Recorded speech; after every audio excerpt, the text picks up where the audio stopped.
Hello there, I'm Big Alias and Sifu.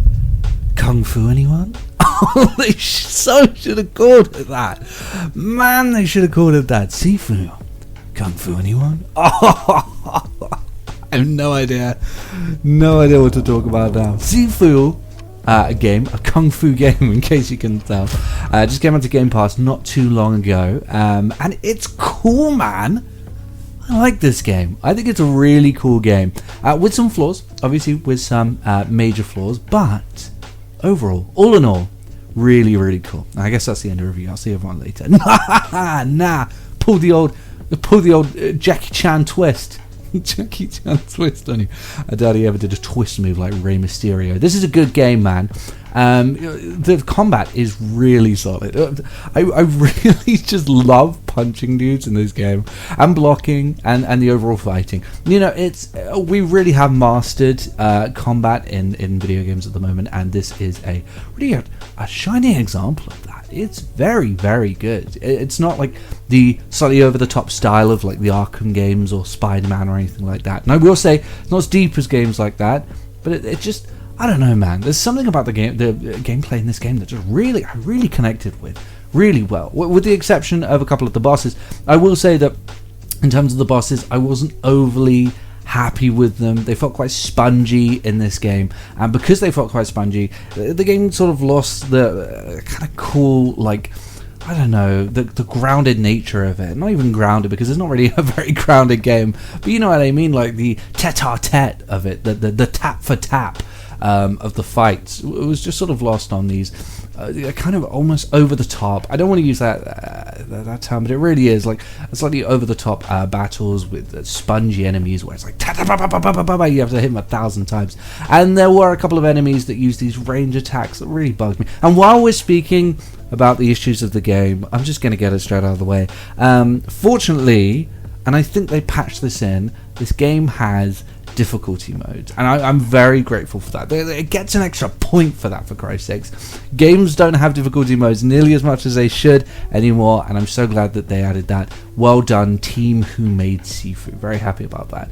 But in terms of difficulty, I've spoken at length on this channel about how much I don't like games that faff around with core elements that really shouldn't be messed with. I mean, making a great game, or even an innovative game, shouldn't be about twisting the arm of, baked in features that make a game good.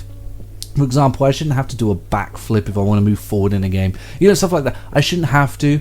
And this does, unfortunately, commit that cardinal sin of messing around with systems that don't need to be messed around with.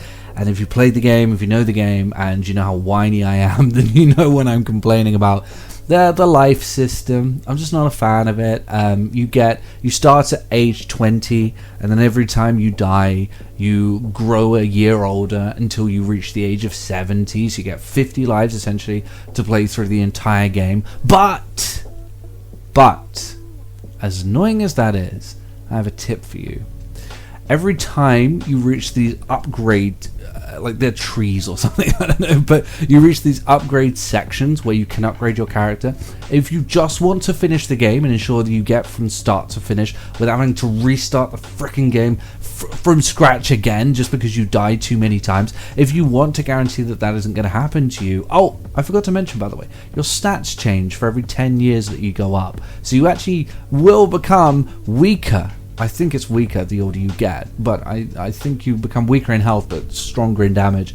But yeah, for every one of those stations that you reach, and there's, in my experience, there are around about 3 per level, you can buy 5 years taken off of your life. Use that. Use it, my friend, if you want to get through the game. That is all I spent my money on. I didn't spend it on anything else, and I just spent it on that so I could get through the game, because I wanted to get to the end. It was so compelling, and I had such a great time fighting. And I know, it's a roguelike game in that sense, and I know that a lot of people would say, well, that's the point. You're supposed to play and do the same thing and do the same thing until you master it.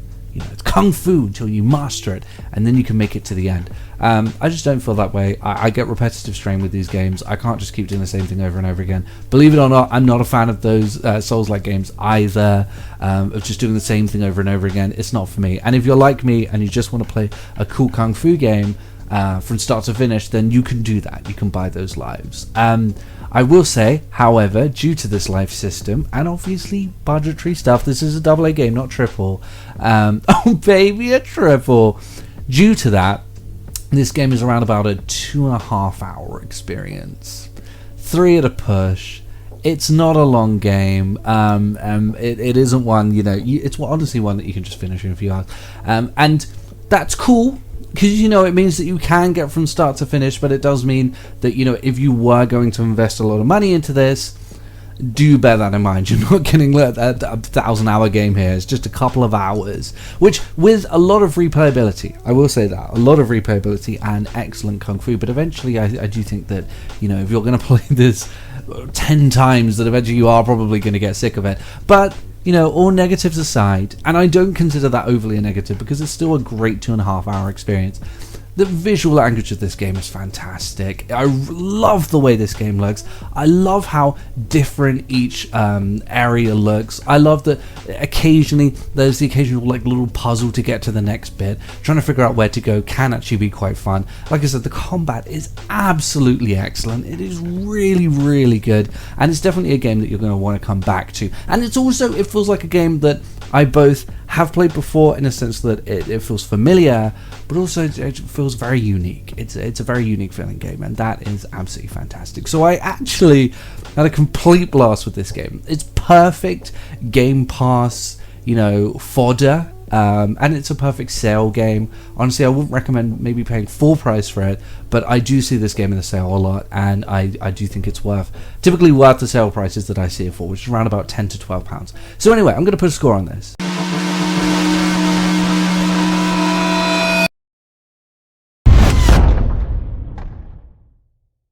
So that's what I thought. You may think maybe it's a bit too low. You may even think it's too high. But again, I was very impressed with the game. It just has a lot of shortcomings, but it is an excellent game. And if you do have Game Pass, you absolutely have to download it.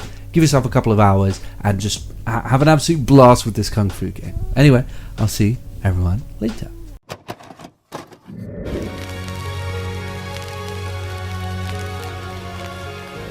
The PlayStation's only $149, and you can also get leading titles.